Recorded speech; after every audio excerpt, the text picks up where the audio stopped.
La conception que j'ai des guides astrologiques, ce n'est pas de ne parler que des gens qui ont demandé à ce qu'on parle d'eux. Encore moins des gens qui ont payé pour qu'on parle d'eux. Un guide astrologique digne de ce nom implique de parler de ce qui existe. Que les gens les demander de figurer ou pas dans le guide est secondaire et même n'est pas une condition nécessaire.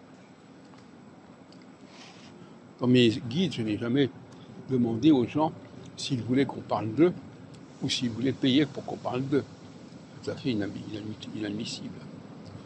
Ou s'ils voulaient appartenir à telle et telle association pour qu'on parle d'eux. Non. Parler de la vie astrologique en général, c'est ne pas poser ce genre de conditions.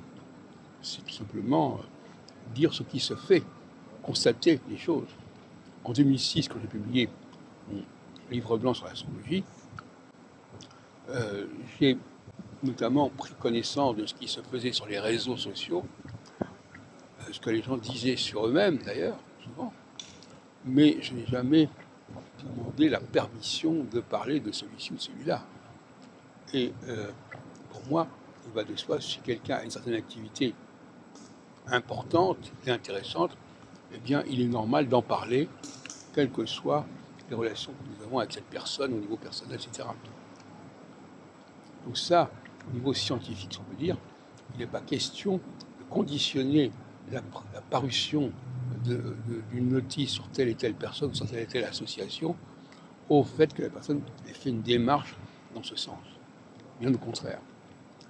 Il faut être beaucoup plus libre de ces mouvements quand on dirige un guide, quand on organise un guide. Il faut avoir un souci d'exhaustivité qui ne soit pas contrarié par je ne sais quelle clause qui n'a aucun sens en vérité.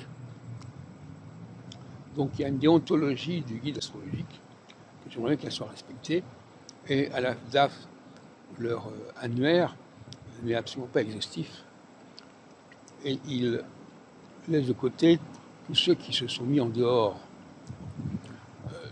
Je veux reconnaître que dans les colloques que j'ai organisés, j'ai toujours essayé aussi d'être aussi exhaustif que possible, mais il y a des gens qui n'ont pas voulu participer pour des raisons diverses et variées, mais néanmoins, ça n'a jamais été un problème de les faire parler.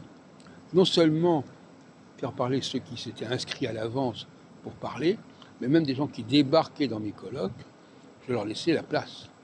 Des gens qui savaient très bien qu'ils n'avaient pas besoin d'être inscrits sur le programme pour qu'on leur laisse une certaine place dans mes colloques. Je pense notamment à Jean Carteret.